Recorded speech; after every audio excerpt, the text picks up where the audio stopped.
Hello, I'm Tasha Dupre, the Interim Dean of the College of Sciences at the University of Central Florida. We'd like to thank you for joining us for our virtual Launch Break Space Talks, hosted by the UCF College of Sciences and the Orlando Science Center. We are excited to partner once again with the Orlando Science Center to bring you fascinating insight into the cosmos from faculty in our college and educators from the Orlando Science Center. We'd also like to encourage you to visit the Orlando Science Center and tour the amazing Planet Pioneers traveling exhibit firsthand.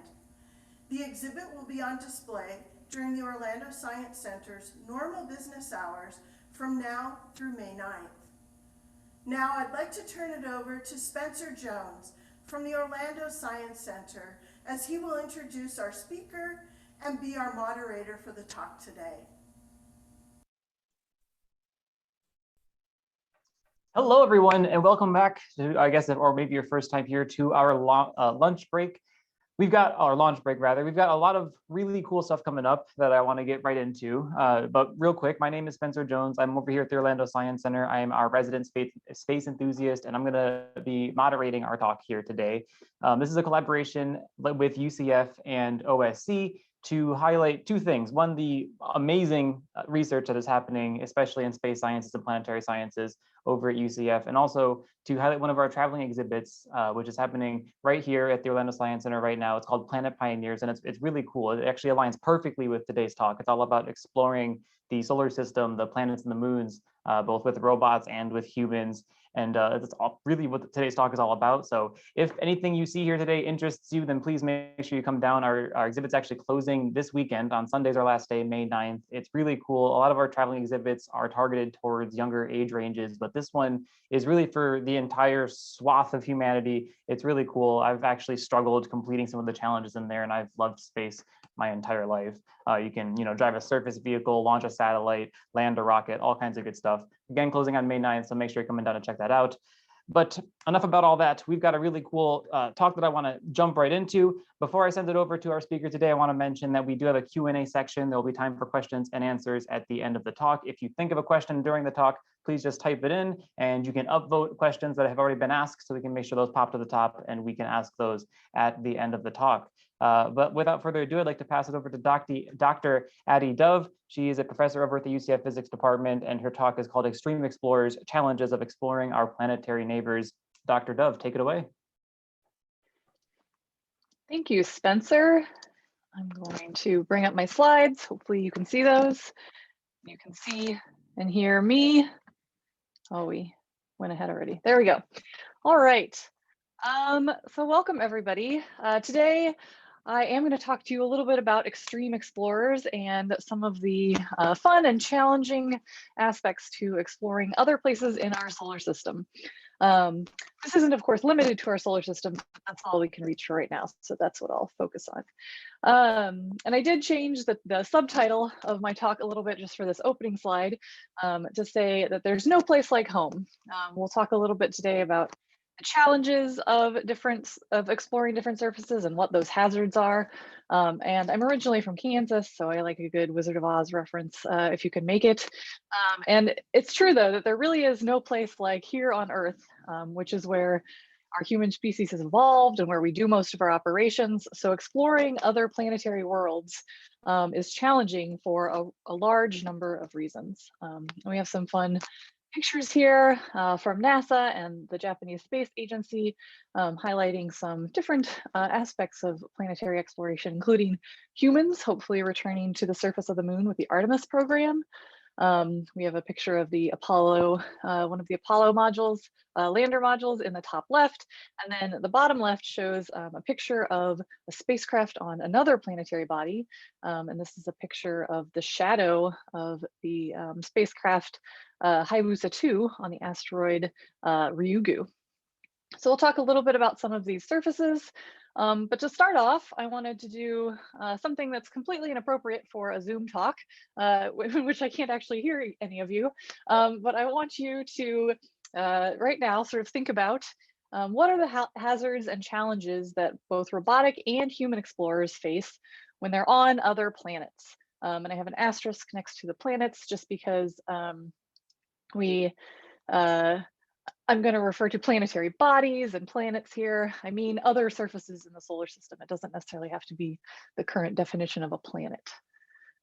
So shout out your answers. I can totally hear them. And we have some good responses so far. I'll also apologize. There's some construction noise potentially in the background today. So yeah, so you guys are all right. Your answers are great. We can start to look at some of the answers that I'm going to throw up here. This is definitely not all inclusive, but it's some of the sort of the big picture things that we can look at, and I'll talk a little bit about here today that affect our exploration of other planetary worlds. So one of the first ones here we have in the center is distance. So just the distance to other planetary bodies creates incredible challenges in terms of getting there, in terms of communication, and just how we can operate away from the Earth. Other challenges that have to do with just the fact that these are other planetary bodies and they're in space are things like radiation. So we'll talk a little bit about that. The fact that most planetary bodies that aren't Earth that we're thinking of exploring have little to no atmosphere, which is incredibly challenging when we're used to operating in our nice, friendly Earth atmosphere. Other planetary bodies have different gravity. Most of them have lower, that we're going to be exploring, have lower gravity than the Earth. And this is really challenging because most of our operations, if you think about like drilling or even walking, is based on doing those things in 1G, in one Earth gravity. So doing those things on other planets can be incredibly challenging. And then finally, I can't give a talk without talking about dust. So we'll talk a little bit more about dust, specifically dust on planetary surfaces. So to start off, let's give a little bit, we can use our new explorer friends, Perseverance and Ingenuity, to talk a little bit about some of these challenges. So this is a fun little animation of the Perseverance or Percy rover on the surface of Mars. And you can see in the background there, the little quadcopter, helicopter, drone, Ingenuity. We've been able to take these really cool selfies on Mars now with the last few rovers, and they give us a really fascinating and really sort of personal connection to what it looks like to be on Mars and on another planetary surface. So a few things we see here, if we're just looking at this image, is one, this is super cool, right? We have this amazingly complex rover that's sitting on the surface of another planet. And there's a little buddy, right? A little flying robot right near it that we now know has successfully flown in the Martian atmosphere. And we'll talk about that in a minute. Other things we see here, right, are the fact that Mars is pretty desert looking in this case, right? There's a little bit of an atmosphere. There's a lot of rocks and dust on the surface, and you can see the tracks from where Perseverance is driven. I mentioned how complicated Perseverance is. You can see there on the surface of the rover all the really complex mechanisms that it takes to make this an autonomous robot that can operate for periods of time by itself on another planet. And you can also see that they're on the wheels, but starting to be on the surface of the rover is dust. So once we set things down on Mars, they start getting covered in dust, and that's because the atmosphere does pick up some dust. As it's driving around, it kicks it up a little bit too, and even in landing, it kicked up a bunch of dust. And this is a really distinct challenge for operating on Mars. It's a little bit different than places like the moon and asteroids, in that it's lofted differently, it's lifted up and deposited on the rover differently because there is a little bit of an atmosphere and wind. But there's also a chance usually on Mars for the dust to be cleaned off. So we know from some of the other rovers that periodically there will be little dust dust devils, but little windstorms as well that actually come off and sort of come around and clear off the dust from the rovers. This is important for a number of reasons, for like how the rover operates, but also because that dust can cover the solar panels. And those solar panels are how rovers and other instruments on Mars get energy for the most part. So you need to keep those clean in order to continue receiving light and making power for your spacecraft. This has actually been a challenge recently. The InSight lander on Mars had to power down because its solar panels have been covered with dust, but they haven't been cleaned off. So it hasn't had a chance to be able to regenerate its power. So these are just a couple of our newest explorer friends. There's actually 2 other sets of explorers at Mars, new explorers at Mars right now as well, from the Chinese Space Agency and from the UAE. And both of those have orbiting vehicles orbiting Mars, as well as the Chinese are going to be landing a little rover on Mars soon as well. So there's a lot of interesting spacecraft and a lot of different spacecraft operating on and around Mars right now. So let's go to this little GIF we have of Ingenuity. So this is a pretty remarkable image. It's the first time we've flown a robotic spacecraft on another planet. So kudos to all of the engineers and scientists that have spent years testing this technology to make it happen. But one of the questions is then, why is this so hard? You're like, it's just a little drone. Those are easy to fly, right? I can go buy one off a shelf and fly it around here. But the things to consider, right, when we're on another planetary body, we've already talked about things like distance and that it has to operate primarily by itself autonomously. But actually operating in the Martian environment is hard. One thing that makes it a little bit easier is the fact that gravity is lower on Mars. But mostly what makes it challenging is the atmosphere of Mars. So I already said it's much, much thinner than the atmosphere at Earth. So for reference, the pressure sort of at sea level on Earth is around 1,000 millibars or 1 atmospheric pressure. But on Mars, it's usually around like 7 millibars. So orders of magnitude less, much, much, much weaker or thinner atmosphere on Mars. It's also a different, primarily different chemistry. So there's a lot more carbon dioxide on Mars. And so just that changes sort of the properties of how the atmosphere behaves. And as we know from helicopters on Earth operating sort of at sea level or up in high altitude places or in the cold, right? It's also very cold on Mars. There's just significant challenges to operating in those environments that we had to overcome to make this happen on the Martian surface. One of the ways we did that was with advanced technology that miniaturizes things with really lightweight materials like carbon fiber that made the vehicle, the spacecraft itself, really lightweight. And also with a lot of ingenuity, right? Clever testing and design that made this work even on its first flight. And they're now going to start actual sort of scientific operations with it, where it's going to do a little bit of scouting along with Perseverance. So it's going to be really fun to see how both of these vehicles progress and drive around and make new discoveries on the surface of Mars. So let's transition a little bit to zoom out a little bit from our highlights of our newest friends to look at some of these comparisons. So I'm going to talk about today a little bit more about Mars, but also about the moon and some asteroids. And the biggest difference we have that governs a lot of the differences between these bodies is the size of them. So the Earth is great, we love it, right? It's the best planet.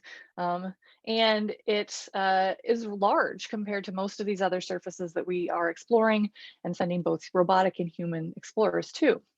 Mars is smaller, right? And the moon is smaller, even smaller, significantly smaller than Earth and Mars. And then when we talk about things like asteroids or moons around other bodies, so here it just lists Phobos and Deimos, which are 2 moons of Mars that are very, very small. You can see here it'd be 1 pixel or half a pixel on this image for the 2 different moons of Mars. These bodies are tiny. And so that changes a lot of things. It changes the gravity on these bodies, which is primarily driven by the mass, but the radius of the planet. And also it governs the fact that that's part of the reason they just don't have much of an atmosphere. So to have an atmosphere, you have to have mass that sort of holds on to those gas molecules that are moving around quickly and want to escape. So if you don't have that, if you're small like the moon or these tiny other moons and asteroids, it's very easy to lose all of those gases and you just can't retain an atmosphere. So here we have on this slide that Phobos, which is 11 kilometers, would be 1 pixel. Deimos is about half that size, would be half a pixel. Bennu and Ryugu, 2 asteroids that we've recently visited with spacecraft, are even smaller. They are about 1/10 of the size of Phobos, for instance. So Ryugu is 1 kilometer in diameter, and Bennu is about 0.5 kilometer in diameter. And these are 2 asteroids that are sort of in the inner solar system and have been of interest for exploration. And like I said, we've sent 2 spacecraft there recently, the Hayabusa 2 mission from JAXA and the OSIRIS-REx mission from NASA have gone to these bodies. The Hayabusa 2 mission went to the surface, took a sample, we'll see a video of that in a second, and brought it back to Earth. Bennu, OSIRIS-REx has touched down on the surface of Bennu, and we have a sample, a nice big sample, we think, of Bennu that's coming on its way back to Earth. It'll be here in a couple of years. It takes a while to get things from other bodies to Earth. There's a lot of orbital dynamics and orbits involved. 3 different sizes, and you can see just from these pictures, right? Their surfaces are very different. And I wanted to play again another throwback to Percy, because there's been a lot of good videos from Percy, the mission recently. But when Percy landed, it landed on this surface, this planetary surface that's covered in dust and rock, right? And as it did it, it kicked up an amazing amount of dirt. And there have been issues in the past with landers kicking up rocks that hit the spacecraft and have damaged some components. So we always have to be really careful about that. And you can see rocks flying by in this up-looking image. It's mostly fine dust, but there's rocks flying around. Yay, excited scientists and engineers. That's always the best. But it's dangerous to even land on other planets. So the first part of exploration is often getting to somewhere. I'm not going to talk about that as much today, but the second part is then landing on the surface successfully, which is challenging to land and then also protect yourself from this hazardous environment. And one of the big challenges is dust. And I've mentioned that phrase a few times so far, so I like to put this slide up. That dust is not the stuff that's in your houses and on your surfaces, although I'm sure you don't have any dust on any of your surfaces. I know I don't. But the dust we have here on our monitors, for instance, is mostly organic stuff from us here on Earth, right? It's bits of things of humans and animals and everything else that we have out here. So it's mostly organics. It's sort of filaments and lighter things. The dust we're talking about is the stuff that has built up over time on planetary surfaces, but it's built up over time because the moon and asteroids and even Mars are constantly bombarded by other things. So they're hit with other rocks, big rocks, right? They're hit with meteors and meteorites that hit the surface and break up rocks even more. There's all sorts of different processes that break up the surface over time as it just gets weathered. And we can see from these pictures of the lunar surface that there's lots of really fine dust. The boot print on the top right was an astronaut stepping into the surface, right? And because this material is so fine, it forms a really cakey structure. But that makes it look kind of nice, but it turns out that it's actually really dangerous. It's really weirdly shaped, very differently shaped than on the Earth or even on Mars, because we don't have like wind and water to erode the dust. It's just broken up rock that's really fresh all the time. And so it's challenging to operate on these surfaces with this really harsh environment. So let's look at another picture then, or another movie I mentioned of touching down on a surface and kicking up some rocks and dust. So this is a video of the OSIRIS-REx TAG SAM, touch and go instrument, hitting down on the surface of, we'll replay here, hitting down on the surface of Bennu and getting a sample and then pulling away. It's easy to think from this video that I'll start here again in a second that this is going really fast and sort of smashing into the surface and then backing away. But actually, it's only going at centimeters per second. It's very, very, very slowly approaching the surface. It touches down relatively gently. It has a little gas that it blows and then it pulls away. But it actually sinks down into the surface only because the surface of Bennu is so loosely collected together that it just sort of sunk down into it. And it even broke some of the rocks on the surface because they're so fragile. So we've already learned a lot just from like videos like this and how the tag SAM maneuver behaved. And we're going to learn so much more when we get these samples back to analyze what these rocks on other surfaces look like. But you can see it makes a huge giant mess.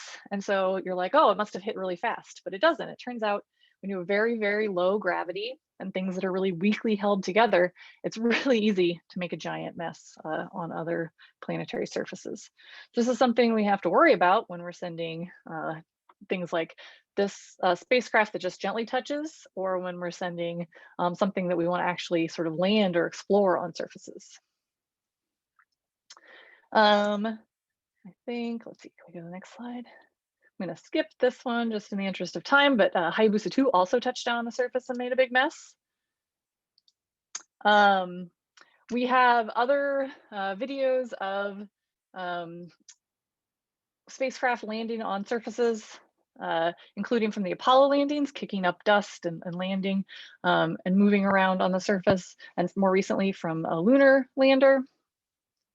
And then also, we do some experiments. I have to show a little bit of our research. So we do some experiments here in the lab that really highlight these differences between how things behave in one gravity and in microgravity. So this is again looking at those dusty rock interactions, but it's really highlighting the differences between what happens on Earth and what we're used to seeing and what happens in microgravity or milligravity, low gravity, where things aren't being held down. So we, in our lab here at UCF, are able to do some experiments where we sort of drop an experiment from the ceiling and it's in free fall for a short amount of time. And in that time, it's in a microgravity, a very low gravity environment. And so we can do short experiments to see what the behavior is like. So this sort of mimics on the right, the environment at an asteroid like Bennu or Ryugu. And I want to point out that the same thing is happening in both of these images here. So on the left, we have it just sitting on the bench top here in one gravity and one Earth gravity. And on the right, it's in that free fall experiment. So in both of these, there's a little jet of air that's poofing down into the dust, into the simulant, and shooting up material. Because in both of them, you can kind of see that there's some really fine stuff that moves. You see a little plume on the left, but you don't see too much motion at all. Versus on the right, where you see all these rocks starting to fly up. And again, it's the same puff of air. It's just that gravity makes a huge difference in the behavior of the material on the surface.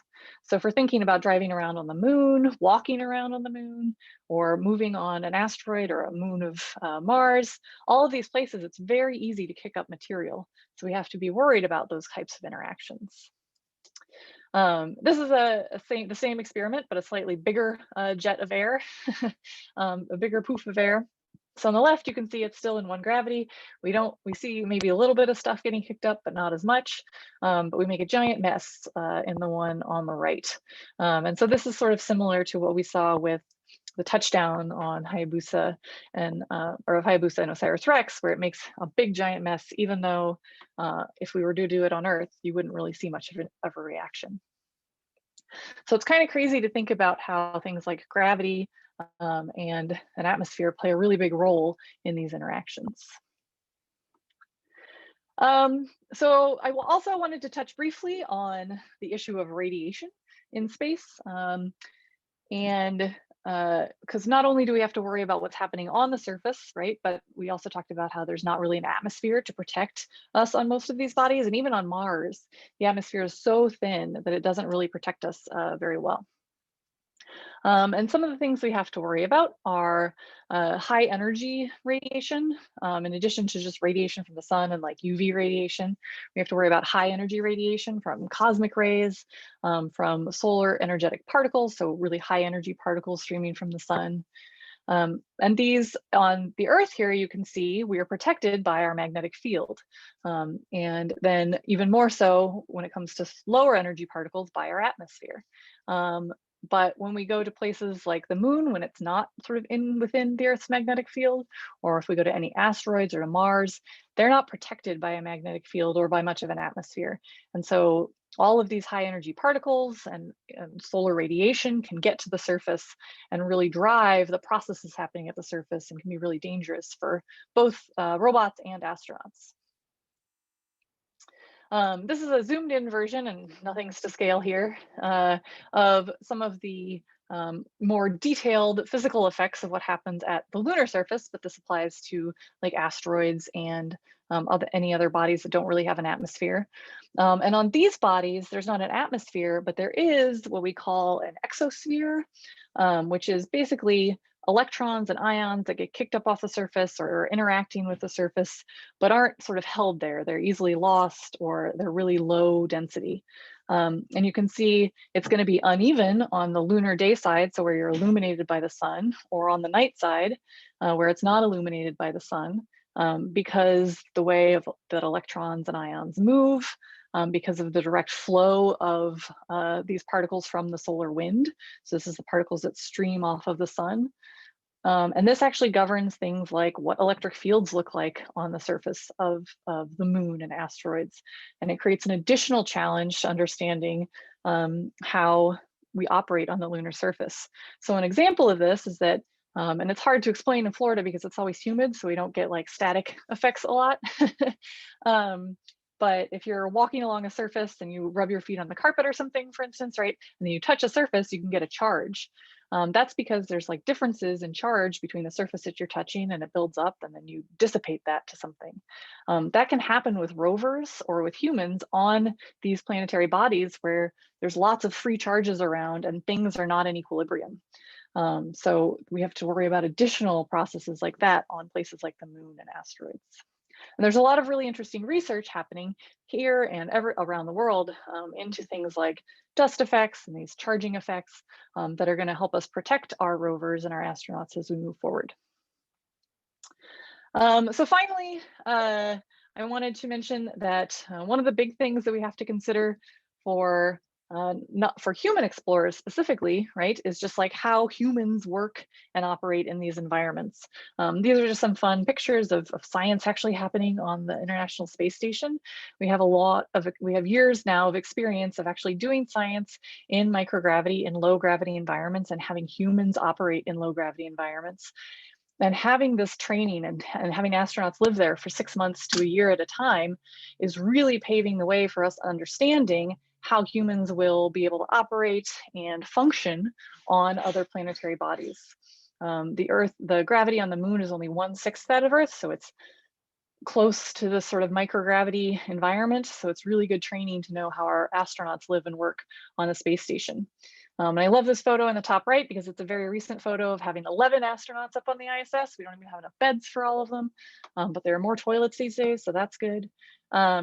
But having all of them live and work in this international crew, be up on the International Space Station, is a really great practice for how we can live in extreme environments and how we can understand how humans and robots and plants even are going to be able to operate in these locations.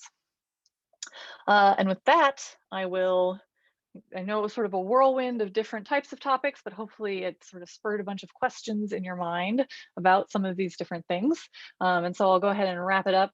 Oh, I forgot I have this little image of, this is Citron Dave. He's flown on one of our Blue Origin suborbital flight experiments. And he knows what it's like to have different types of gravity. So this is Citron Dave. He's an old UCF mascot, and he's our personal space mascot, and he has seen what it's like to be in microgravity. You can see where he's floating, then have a little bit of gravity sort of pushing down on him. And then as the spacecraft was descending, he had lots of gravity, kind of got smooshed and tired, but then back on Earth, he's good as new. So hopefully our astronauts will be able to recover from their different gravity loading due to launch and landing and being on different planetary surfaces, as well as Dave can. So with that, I'll say thank you. Just have some fun pictures of different experiments and projects we work on here at UCF, and also a plug for our podcast. So Josh Call, who previously produced, and myself and one of our other colleagues, Jim Cooney, do a podcast called Walk About the Galaxy. You can find it, various links there on the bottom. So thank you all for listening, and I'm happy to have some good questions and conversation. Absolutely. Awesome.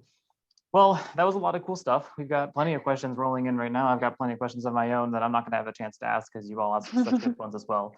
So I'm going to ramble a bunch and ask a bunch of questions. I'm going to give you a chance to ramble as well. We're not going to get to every question there's already enough in here, and I want you to keep asking more. We're going to keep upvoting and asking the best ones. If people do have additional questions, is there a way to talk to Walk About the Galaxy podcast and ask questions through that if we don't get to them today?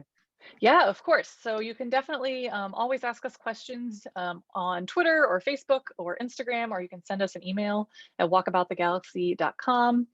You can, if you have a question for us, you can tweet at us and use the hashtag AskWTG, or just use our handles that we put up there. Fantastic. All right. Very good. My very first question is, I saw in that last slide there, you said lotsogravity. Is that a technical term? It's a very technical term, yeah. Okay. Yeah, Cool. it's a smooth transition from some to lotso. So very smooth gradient there. yeah, it's usually a bit of a sudden transition out of lotsogravity though. Sure. Yeah. Okay. All right. Second real question. Given the dust issue, without any natural windstorms to clear the dust, how can we guarantee that there's energy necessary to complete the missions successfully? And can these robots clean their own solar panels? That is a great question. Yeah, so on places like the moon and asteroids, we expect the surfaces to get covered with dust over time, not as much because of atmospheres moving it around, but just because we do think that there might be a little bit of dust motion over time on the moon due to those electrical processes I was talking about. And also just from landing. There are a bunch of different technologies that folks are working on right now to sort of solve this dust problem. In the Apollo missions, when we had humans there, they had devised some brushes that they could use to like brush off their spacesuits and brush off other surfaces, and they tested it a bunch here on Earth. And when they got to the moon, it turns out we didn't really understand lunar dust at all, and they didn't work very well. Like brushing it actually made it a little bit more charged sometimes and sort of pushed it into surfaces. So they ended up having some techniques that they used. A lot of what we're looking at right now are things like magnetic wands to try to remove things from surfaces, because a lot of particles on the moon have some iron in them and might be magnetic. Things like coating your solar panels with certain coatings to just sort of reduce dust adhesion so dust doesn't stick as much. And then active processes like having little electrodes on your solar panels that you can pulse and actually sort of electrically push the dust off of the surfaces. When it comes to dust on spacesuits, it's more complicated. You can't put like high voltage pulses of electricity to like clean off the suits as easily when there's a human in it. And there are different fabrics and things like that. There are some potentials for having like some UV lights that help the dust get charged and sort of go off, or just like leaving your spacesuit outside or in a dust room instead of taking it into your habitat. Yeah, that's interesting. I think it's really cool to think about. I mean, not cool. It is cool, whatever. It's cool to think about how challenging this dust is, because it's not something you would ever think about, right? Like, I'm sure people thinking about going to the moon, they realized there was going to be dust. They've thought about the radiation, the extreme cold, the vacuum, all these things. But like, dust is such an insignificant, tiny little detail on Earth here. And it just really is something that is so complicated on every other object. Yeah. I think, I mean, a good analogy is like going to the beach and protecting yourself from getting sandy, right? It's pretty hard. You always end up with sand somewhere. So that's why I don't go to the beach. You're going to end up with dust somewhere. Yeah, right. All right. Speaking of dust, you talked about how the dust was a little bit of a surprise to the lunar explorers, like the sharpness of it. We weren't quite expecting how that was going to act. How much did the mission planners know about the dust on Bennu before the tag maneuver? Was all that mess you were talking about a surprise? Yeah, that's a great question. So before we got to Bennu, we had Earth-based observations, so observations from telescopes on Earth that told us, with different wavelengths, that told us what we expected the surface to look like. And actually, before we got to both Bennu and Ryugu, we thought there was going to be a lot of fine material, like on the moon. So really fine dust covering the surface. And that's because of the way sort of the thermal inertia, the heat signatures looked when we looked at the surfaces, and the way we had certain radar return and stuff like that. But then, as you could see from those pictures, we got there and it was bouldery size things and centimeter and above size things. So we think that the fine stuff has either been lost due to like just getting hit, and all the fine stuff is easier to lose because it's small and it flies off easily, or maybe it's settled in. But then the question is, like, why did our thermal data tell us it was probably this fine stuff? And we think it's because those rocks are really porous. So they're really light and friable, right? Easily breakable. And they're also just sort of loosely bound together. So we expected them to be loosely bound, but we didn't expect them to be as easily broken as they were. So from my experiments, you can see some from our lab, I expected there to be a big mess. And we got that, yay. But I think that there was some surprise at sort of the amount of mess that was made. That makes sense. Yeah, it's interesting because asteroids, I guess, are just not at all what we kind of think about them as, right? We just visualize them as they're a big boulder that you would see on Earth. They're solid. Yep. You could hit with a hammer and nothing's going to happen. But these things Yeah. are not. They don't have the same gravity. They don't compact as much, like you're saying. They're super porous. Yeah, there are some asteroids that we call that are like a solid body. Like the bigger ones typically have a solid structure to them, but the really small ones, we call them rubble piles because they're just piles of material that have sort of agglomerated together, but don't have a really cohesive internal structure. Yeah. So this is really interesting in terms of planetary defense. Like if you're thinking about, you have an asteroid coming at you and you want to break it up. If it's one solid thing, maybe you can split it in half, right? But if it's a bunch of little stuff, it breaks up much differently. So sort of accounting for that is really challenging in terms of planetary defense. Yeah, for sure. And also, I mean, just, you know, random sci-fi movies and TV shows, when you have this concept of mining asteroids and stuff, you always just have them like, you lasso an asteroid, you pull it into your spaceship and everything. Yeah. Like none of that might be real at all. I've never really contemplated how wrong sci-fi is getting that sometimes. Yeah, the show The Expanse does a decent job of showing some of the challenges of operating with these really small bodies. There's in the first or second season, they're mining water from an asteroid, a really comedy kind of asteroid. And they show that they have to have a big sort of bag to do stuff, and there is some structure, but it also falls apart really easily. So that show does a pretty good job of a lot of their space. That's cool. Awesome. I do like that show as well. So I'm glad there's a little bit of accuracy in there. Yeah, they did a great job. All right, back to the audience questions. What are some of the goals of the Mars missions?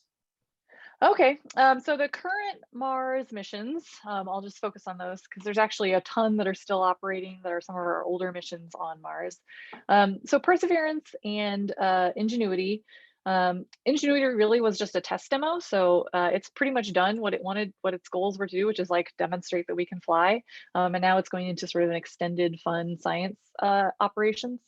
Perseverance has the goals of a lot of the last, it's sort of the next step in our Mars rover program, which is to understand sort of the history of habitability and a potential for life on Mars. And we do that by understanding where water could be, where organics could be, things like that. And so we have different instruments to look for the different chemicals in the atmosphere and in the rocks.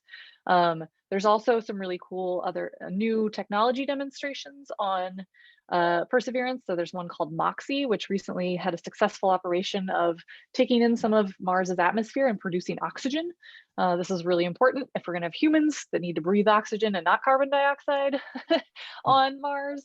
So it was a really great and successful technology demonstration that they're going to continue. And it has a couple of other science demonstrations. And then finally, it's going to what we call cache, or sort of squirrel away some samples of rocks from a few different places on its path as it's driving around on Mars. And then it's going to have those in a sort of pickup location that hopefully a sample return mission in the next many years is going to go back and pick up and bring back so we can actually have sample return from Mars. the UAE HOPE mission is an orbiter mission, and this is the UAE's first mission. So it's really about developing their program and looking at instruments that are looking at the surface. They're looking at the atmosphere a little bit too.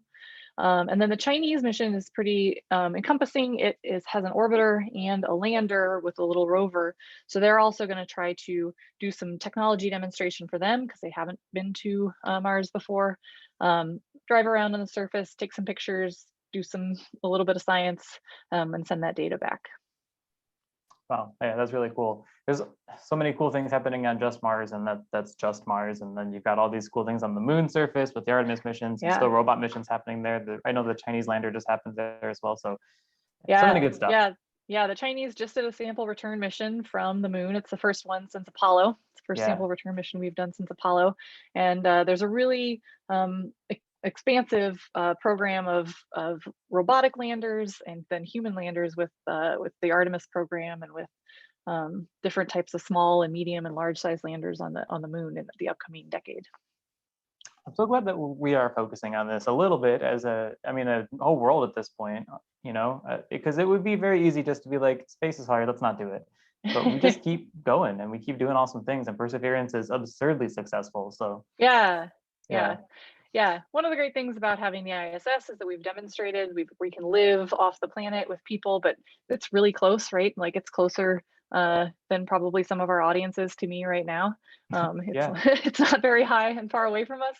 We haven't operated with humans beyond low Earth orbit in a long time though. So we've been doing robotic missions to understand the lunar surface and to develop infrastructure there, and then sending humans there will really build us into long-term operations on the moon and then beyond to Mars. Sure. All right, we fell down a bit of a dust rabbit hole. I want to fall down a radiation rabbit hole now. Okay. You had talked about how radiation, it's obviously dangerous to humans. I don't want it to be baked by solar radiation, but how is it dangerous to machines like drones and other objects on surfaces? So there's a couple of different ways. This is true for spacecraft that are orbiting the Earth. We take this into account a lot for spacecraft that are in orbit.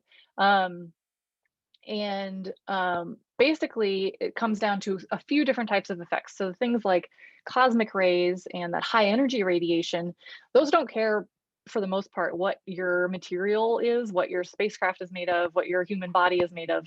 It will penetrate that material, right? It's really high energy and it can get into that material. So this can cause long-term damage to detectors. It can cause long-term damage to all of our electronics. If you ever watch any of the video feeds from the ISS, there's all these little blank pixels or that are either white or black in most of their video feeds. And it's because over time, their cameras have been damaged by high energy particles and things like that. There's also this challenge of just sort of radiation from the sun that's not protected by our atmosphere, right? So lots of different wavelengths can damage materials in different ways. We make most of our materials so that they're sort of robust to UV rays and things like that, but it can cause damage. And then finally, these radiation and the plasma environment that I mentioned creates these charging effects on surfaces. And we know that surfaces orbiting the Earth, but also drones and rovers driving around on other bodies, especially like the moon and asteroids, can build up charge and potentially like have discharge events. We've had spacecraft that have failed because there was an imbalance between how things were charged on like a solar panel and on a metal surface, and you have a discharge between them and it fries the surface or it fries the electronics. Yeah, that makes sense. So obviously the next natural question is, you have a bunch of radiation causing damage to humans and to robots. So has there been a lot of, obviously research done onto radiation shields? How is that progressing?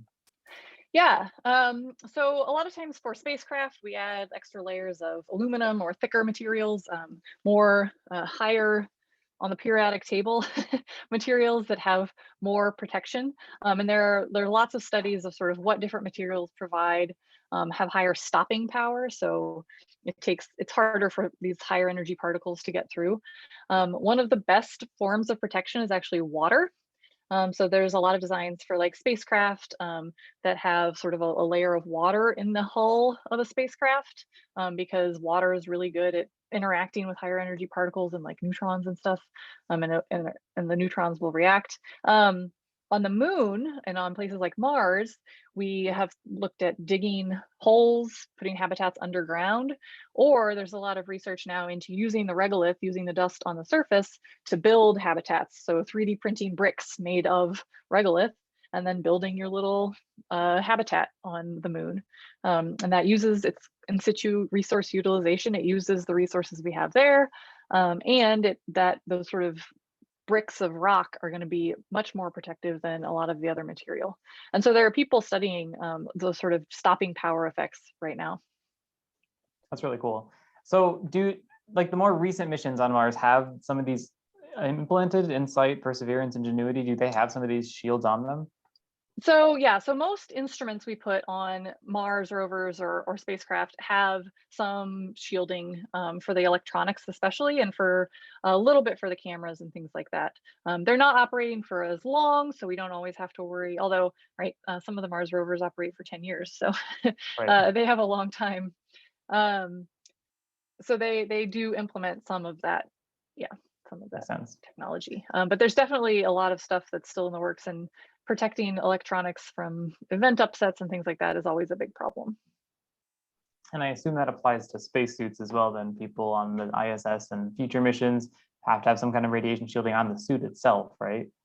Yeah, and it's not something that we've done a lot with because we sort of assume that they're not going to be out for too long on the surface. But like, I mean, we have sun shields, right, in the visors usually to protect from, that's mostly just the bright light.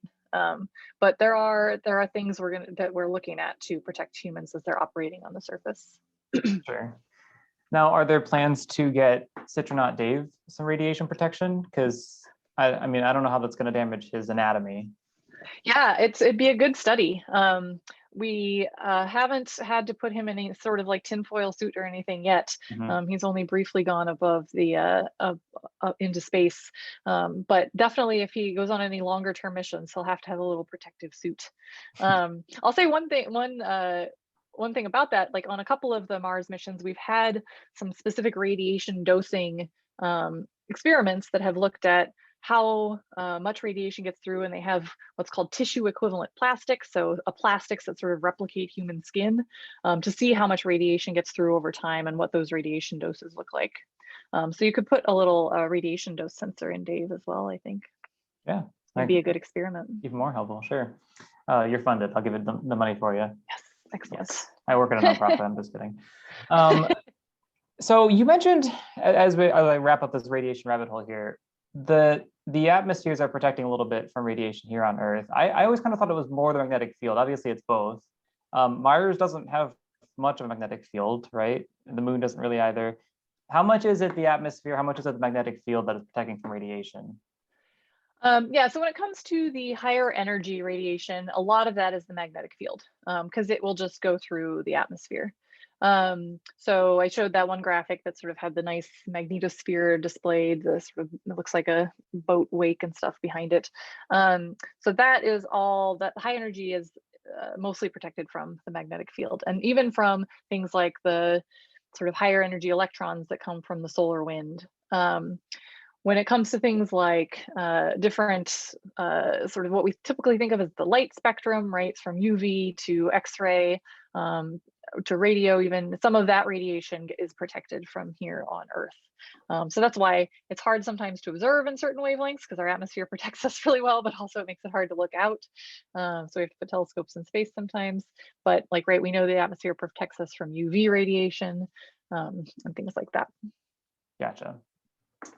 And then towards the end of the talk, you were talking about not the dust and the radiation and the gravity, but the human element, making sure that everyone's going to work together, right?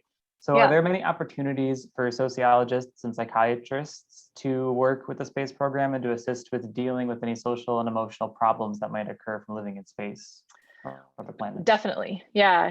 I mean, so a lot of what we've studied over time with astronauts on the ISS, but there's also a lot of sort of isolation studies that are done here on Earth in remote environments, is what those human interactions look like and how people behave in different pressure situations.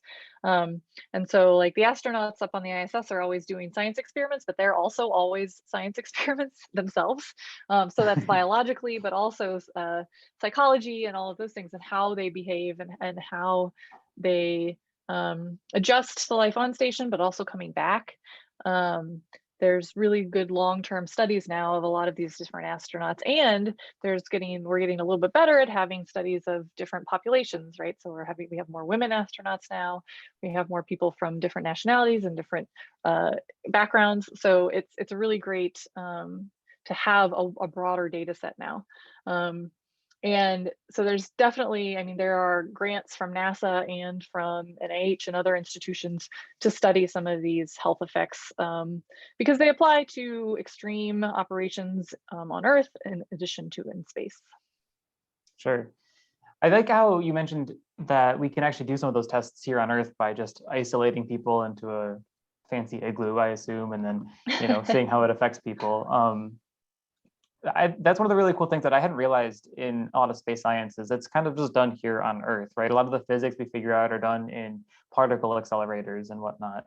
But one thing I don't understand really, you mentioned how we tested Ingenuity's capabilities on Mars here on Earth, but we have way more gravity, we have way more atmosphere. Like, how in the world did we test Ingenuity on Earth? Yeah, so we have, so like a lot of the experiments I do in vacuum chambers. So where we reduce the atmospheric pressure, so you're in low pressure environments. I can't ever get vacuum that's as good as the moon, but it works for a lot of experiments. But so for things like Mars operations, we do have chambers that we can pump down to Mars pressures, Mars atmospheric pressures. And there's some, like out at NASA Ames, there's sort of an atmospheric wind tunnel chamber that we can use to do different planetary surfaces, sort of the correct atmospheric effects. For things like how do you deal with gravity? We can do experiments in the lab on parabolic airplane flights, on suborbital flights now, and on the ISS. But like you can't test Ingenuity on any of those because it's flying. So that you can do things like offloading. So you sort of like could have it on a string or something to offload some of the gravity. I think for Ingenuity, they just had to do some calculations and say like, okay, gravity is going to be this much less. How much more lift? How does our lift have to vary? I don't know if they had any sort of like offloading that they were able to do for that one. And the calculations definitely worked with that, right? Because they did, yeah. They had to update the software first. You had to wait. They turned on the computer and there was like Windows needs to update, right? And they had that problem. Right. So it delayed it a few days, but then once they actually were able to run it, it worked flawlessly. They got blue screened. Yeah, I wasn't really nervous about it at all. Like, I just feel like, okay, well, they're so good at the darn maths that it's going to work out. But you could tell on the engineer's face that they were nervous when they were finally getting those confirmations. It's a little dangerous that we've had such good track record, because for a long time we were not having a great track record with Mars missions. We crashed a lot of things, or they didn't even reach the surface of Mars, right? But we've had a lot of really good success now, and it always makes me extra nervous because of that. Of like, at some point something's going to fail. I guess some of the InSight lander had some challenges with some of its instrumentation. But the mission got there, and overall it's been operating successfully. So we've gotten better at it. It's pretty amazing. Yeah, that is. Yeah, it's really cool. So as we wrap up here, we got a couple more questions coming in. People are really excited about dust, which I love because that is more related to your research. So I'm sure you love that as well. That's my goal, is to get people excited about dust and regolith. Right. So you mentioned a little bit about the electrical charges repelling dust from rovers. Can you just talk a little bit more about that? Because I don't quite grasp that either. What do you mean by that? Yeah, so this is actually work that is done by a few different groups, but one of the groups is at Kennedy Space Center, and I work with them on some related projects. But basically, lunar dust and asteroid dust and all of this stuff, because it's this broken up bits of rock that's in this plasma charged particle environment on the surface, and UV light will have a charge on its surface. So it's actually like you've rubbed the balloons together or whatever, right? And then it has a charge, you can stick it to your hair. These dust grains will have a charge. Same reason like dust on Earth actually sticks to your monitor, because there's a little bit of an electrostatic charge between them. But that charge then means that you can move it with an electric field additionally. So if you apply an electric field, and it has a little charge, it'll move in the electric field depending on its charge and its mass and things like that. So the really fine stuff, and even some of the slightly bigger, like tens to hundreds of microns, so big, sized grains, right? Sort of the width of a hair. Those grains we know we've tested, we can move. So if you have something on the surface and you have like a little pattern of your electric field, just with a little electrode that's down there, you can sort of pulse it, where you pulse different energy or different power on different parts of the field, and it sort of makes the charge, it makes little electric fields that'll move the charge from one spot to the next and sort of move it off of your surface. So it's a pretty cool way to do things like solar panels. There are testing it more for things like flexible fabrics and stuff like that too. Right. Which makes sense because we were talking a little bit about the problem with dust on robots and things. How does it affect humans? I mean, obviously you don't want to be breathing in lunar dust. That's probably going to shred your insides. Yeah, it's not Not a great. good idea, but you got a mask on anyway, right? I'm not going to be breathing in that dust while I'm standing on the surface of the moon. Yes, that's true. So- But you might bring it inside with you if we don't have good ways to shed it before you come inside. So it was actually inhalation was a problem for the Apollo astronauts because they just brought their suits into the lander capsule, into the lander space with them. And they had, some of them had like hay fever like symptoms, some irritation, because they were breathing this dust in. So it's definitely a problem. Like, it's not good for inhalation, right? We know there's things like silicosis and other things from people who have done different types of mining on Earth. So we know what happens when you inhale really fine dust. So there's some sort of background to studying all of that. And we know from the Apollo astronauts sort of what interactions they had. So if it gets into your lungs, it's not good. There's some people studying those effects right now. If it gets into things like your spacesuit and into seals in your spacesuit or into seals in your rover design, like electronics, for instance, or the wheels that are moving, it's really jagged and sharp. So it can actually like break those seals and tear them up over time. So you can lose your vacuum seals. So it's a really interesting challenge. And so we need to find ways to either mitigate it, get rid of it, avoid it altogether. So like leave your suit outside and don't have seals kind of thing, or find other ways to remove it from surfaces. Okay, that makes sense. I guess I've seen some like Mars, habitat concepts where the suits are on the outside. It looks kind of funny, but it might actually be necessary. Yeah, there's a cool pressurized rover design they were working on for a while for a Yeah. lunar rover that had the suit sort of just on the outside. You'd sort of climb into it and then pop off and then you reattach when you Right. get back. Cool. All right, well, I think my last question here for you is just going to be more of like a personal, ideal world situation. If I could give you some amount of money, what would be the next mission you'd want to do here in the solar system? Like what would you really want to focus on learning that we haven't done yet? So I will say there are a number of really cool missions that are currently in the works through NASA and through some other countries. So like the Dragonfly mission to Titan, that's going to have a hovercraft or a helicopter, right? Quadcopter operating on Titan is going to be so cool. I'm a big moon person, so I'm really looking forward to all the missions we have going to the moon that are going to do really cool science on the moon.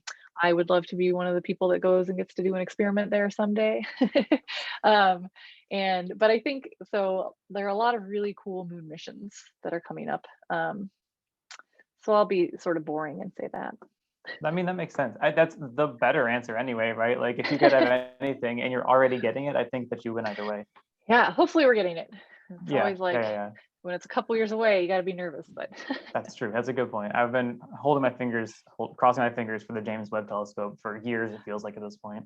Yeah. It's happening. Yeah. So be excited. Soon.